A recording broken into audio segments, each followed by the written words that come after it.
आदाब, नमस्कार, सत श्री अकाल। पेशे खिदमत है हफ्तावार प्रोग्राम हमें भी है कुछ कहना। आज का प्रोग्राम हम सिर्फ एक टॉपिक तक ही रखेंगे और वो टॉपिक काफ़ी ख़बरों में है, काफ़ी चर्चा में है, मोहल्ला क्लिनिक।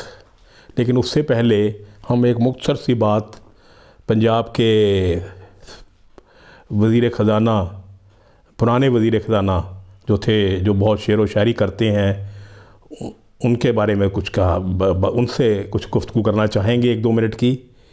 देखिए साहब, हर शख्स को अपनी ज़िंदगी जीने का हक़ है, जैसे चाहे वो अपनी ज़िंदगी जी सकता है। उसके ऊपर किसी किस्म की कोई कंडीशन लागू ना है, ना होती है, ना होनी चाहिए।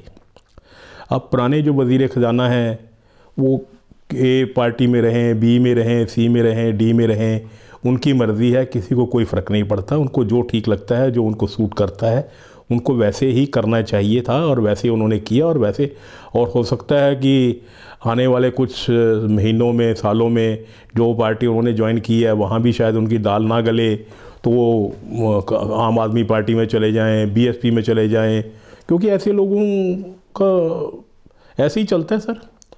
शेर उनको अब बीजेपी में नज़र आ रहा है तो बीएसपी में भी नज़र आएंगे। टीएमसी अब किसी और पार्टी में चले जाएं, वहाँ बब्बर शेर नज़र आ जाएगा। ये तो किसको बेवकूफ़ बनाया जा रहा है सर। बहरहाल हम उनको एक बात ज़रूर कहना चाहेंगे, और हम कुछ नहीं कह सकते, ना हमारा हक़ है। सिर्फ एक बात कहना चाहेंगे कि सर, आप अपने आप को बेवकूफ़ बनाइए, दुनिया को बेवकूफ़ बनाइए। दुनिया बनती है, बना रहे हो आप, बनाइए, बड़े शौक़ से बनाइए। लेकिन रब के लिए, अल्लाह के लिए, खुदा के लिए, ये जो आप फैज़ अहमद फैज़ और अल्लामा इकबाल की रूहों को जो तकलीफ़ दे रहे हो, वो तकलीफ़ देनी बंद कर दीजिए। कसम खा लीजिए कि उनका आप शेर कभी नहीं पढ़ेंगे। आप जब बड़ी मासूमियत से वो शेर पढ़ते हो ना उनके, तो यकीन मानिए वो जब कब्र में पड़े होंगे ना, तो कब्र में वो उनको बेचारों को बहुत तकलीफ़ होती होगी। उन पर रहम कीजिए। चलिए, अब आते हैं जो आज सारे पंजाब में हर अखबार में, हर टीवी चैनल में जो इशू चल रहा है, वो है मोहल्ला क्लिनिक।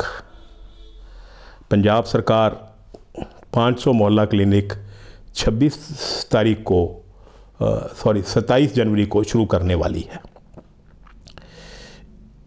100 के करीब उन्होंने पहले 15 अगस्त को शुरू किए थे, 500 अब शुरू होने वाले हैं। और ये तकरीबन इनमें से ज़्यादातर अब जो शुरू होने वाले हैं वो पेंडू एरिया में से हैं। हमारे गांव में तवज्जो इन्होंने दी है, अच्छी बात है सर।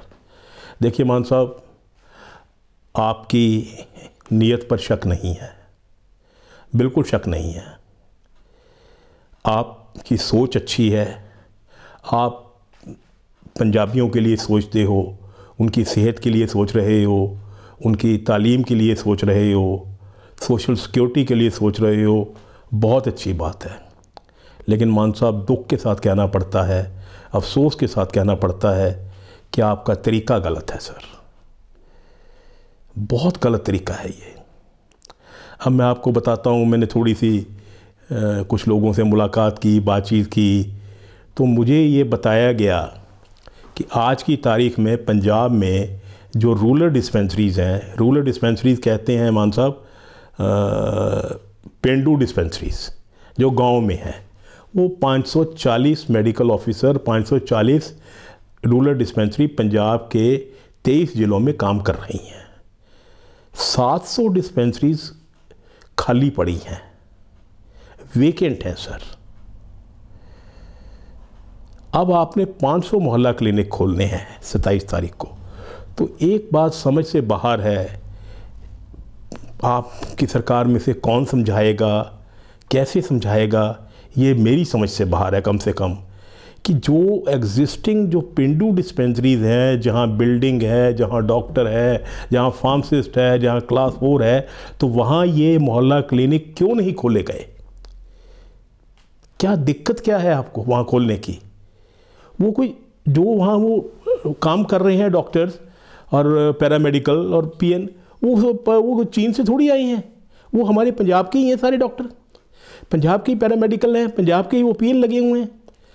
आप जैसे अब मोहल्ला क्लिनिक और अलग अलग जगह वहाँ नहीं खोल रहे, कहीं और जगह खोल रहे हो, मतलब एक गांव में किसी डिफरेंट जगह पर खोल रहे हो, तो वहाँ आप पहले बिल्डिंग ले रहे हो, फिर उसको या कोई पुरानी सरकारी बिल्डिंग भी हो सकती है, उसको रेनोवेट कर रहे हो, उस पर पैसा खर्च होगा, फिर आप स्टाफ रख रहोगे, उस पर पैसा खर्च होगा, तो किस लिए सर? समझा तो दीजिए भी ये है क्या, ये क्या कंसेप्ट है, क्या जिद है, क्या बेवकूफ़ी है, क्यों कर रहे हो ऐसा? क्यों सर सरकार का पैसा आप ऐसे ख़राब करने पे लगे हो? अब जो रूरल डिस्पेंसरीज जो हैं हमारी, जो 540 चल रही हैं पंजाब में, उनमें एक मरीज़ को 3 से 5 किलोमीटर के अंदर मेडिकल फैसिलिटी मिल रही है, वो 540 रूरल डिस्पेंसरीज होने की वजह से। अब आपकी सरकार ने एक नादिरशाही हुक्म निकाल दिया कि वो जी जो रूरल मेडिकल ऑफिसर्स हैं या डिस्पेंसरीज हैं, उनको कुछ को बंद किया जाएगा, रैशनलाइज होंगी, रैशनलाइजेशन में कुछ बंद हो जाएंगी, कुछ को इधर उधर जो आपने मोहल्ला क्लिनिक खोलने हैं उसमें लगा दिया जाएगा, और जो एग्जिस्टिंग रूरल डिस्पेंसरीज हैं वो बंद हो जाएंगी। समझ से बाहर सर। किसने ये स्कीम बनाई, किसने ये पॉलिसी बनाई, उसको तो सर नोबेल प्राइज़ मिलना चाहिए। देखिए पुराने जो हमारे वज़ीर सेहत थे उनकी इतनी समझ नहीं हो सकती कि वो ये सब ड्राफ्ट करें। ये सब कहाँ से हो रहा है, कौन कर रहा है? सर जो मेरे को बताया गया, जो आज की डेट में रूरल डिस्पेंसरीज हैं, वहाँ एक गांव में एक बंदे को 3 से 5 किलोमीटर के अंदर एग्जिस्टिंग जो पैटर्न है उसके अंदर उसको दवाई मिल रही है, उसको मेडिकल फैसिलिटीज़ मिल रही है। जो आप अब निकाल रहे हो, जो रैशनलाइजेशन कर रहे हो, जो उनका बेड़ा गर्क करने पर लगे हुए पंजाब का, तो उसमें 30-35 किलोमीटर जाना पड़ेगा एक पेंडू को, एक गाँव वाले को, वो आपके मोहल्ला क्लिनिक में दवाई लेने के लिए। 5 किलोमीटर ज़्यादा है कि 30 किलोमीटर ज़्यादा है? चाहिए ये था कि जो आपके पास एग्जिस्टिंग मेडिकल स्टाफ है, एग्जिस्टिंग जो डिस्पेंसरीज हैं रूरल, उनका आप इंफ्रास्ट्रक्चर थोड़ा सा और इम्प्रूव कर देते यार। वहाँ आज की डेट में टेस्ट नहीं हो रहे कोई भी, क्योंकि उनके पास पैसा नहीं है, बजट नहीं है। तो आप जो टेस्ट आपने वहाँ कराने वो टेस्ट वहाँ करवा देते, स्टाफ आपके पास था ही सारा, तो क्या दिक्कत थी? फिर मेरे को ये भी बताया गया कि पिछले एक साल में डेंगू भी आया सर, और ये कोरोना का सर्ज की भी चांसेस हुए थे, भी कोरोना आ रहा है दोबारा। चलिए खुशकिस्मती रही हमारी स्टेट की, हमारी मुल्क की, कि वो कोरोना की सर्ज नहीं हुई, कोरोना दोबारा नहीं आया। लेकिन आपने इन दोनों हालात में रूरल डिस्पेंसरी में एक नए पैसे की दवाई नहीं खरीद के दी। पिछले एक साल से जब से आपकी सरकार आई है, किसी रूरल डिस्पेंसरी में 1 रुपए की दवाई नहीं आई सर। तो उससे पता लगता है कि भी शुरू से ही डे 1 से आप लोगों के इरादे क्लियर थे कि आपने ये जो एग्जिस्टिंग इंफ्रास्ट्रक्चर है इसको बंद करना है। क्यों बंद करना है, किस लिए बंद करना है, इसका जवाब नहीं सर आपके पास, कोई जवाब नहीं। अभी जो हमारे पटियाला से जो नए नए वज़ीर बने हैं, वज़ीर सेहत, वो बहुत अच्छे आदमी हैं, स्पेशलिस्ट डॉक्टर हैं, लेकिन अब ये तो अब 540 तो अब आपके 500 तो बन ही गए ना सर, उसमें तो वो बेचारे क्या करेंगे, अब कुछ नहीं कर सकते। और आपकी पार्टी में एक सबसे बड़ी आपकी पार्टी की खूबी है आम आदमी पार्टी की, कि आपकी पार्टी में इंटरनल डेमोक्रेसी है ही नहीं। जो एक फरमान, मतलब समझ गए ना, उधर से आ गया है ना जी, वहाँ से आ गया रिमोट कंट्रोल से, तो वो फरमान के आगे कोई किंतु परंतु नहीं है। अगर पार्टी में इंटरनल डेमोक्रेसी होती तो ये सारे जो दिग्गज थे, शशि भूषण वगैरह, डॉक्टर धर्मवीर गांधी, ये सब छोड़कर नहीं जाते थे सर। अब भी किसी की आप में से किसी की भी सर, चाहे आप ही हो मान साहब, आप स्पीच पूछ अच्छी कर लेते हो, कुछ आपके अंदर दर्द भी है, ये नहीं है थोड़ा सा, तो लेकिन आप भी उस फरमान के आगे आप बोल नहीं सकते। दूसरा सर, एक पता नहीं क्यों आपको फ़ोटो लगाने की बड़ी अच्छी आदत है यार। फ़ोटो ही लगवानी थी तो फ़ोटो जहाँ जहाँ वो लगी हुई हैं आपकी जो एग्जिस्टिंग जो डिस्पेंसरी थी, वहाँ आप एक की बजाय 2 फ़ोटो लगवा देते, किसी को क्या प्रॉब्लम है। अब तो पंजाब के लोग ये कहने लगे हैं कि जो पंजाब के किसी कोने में अगर कोई डस्टबिन भी लगेगा वहाँ भी मान साहब की फ़ोटो लग जाएगी। हालात तो यही आ रहे हैं ना सर। अब देखिए मोहल्ला क्लिनिक, चलिए मान लिए आप, 1 मिनट मान लिया आप जो मोहल्ला क्लिनिक आप कंसेप्ट लेके आ रहे हो रूरल में, वो भी ठीक है। वो मोहल्ला क्लिनिक किसके लिए बन रहे हैं? पंजाब के लिए। नेशनल चैनल्स पर, हिंदी नेशनल चैनल्स पर डेली नॉन स्टॉप वो मोहल्ला क्लिनिक की ऐड आ रही है सर। सैल्यूट है सर आपको। कौन एडवाइस कर रहा है? क्यों आप ऐसी तैसी फेर रहे हो सरकार लोगों के पैसे की? हज़ारों लाखों रुपया रोज जा रहा है सर।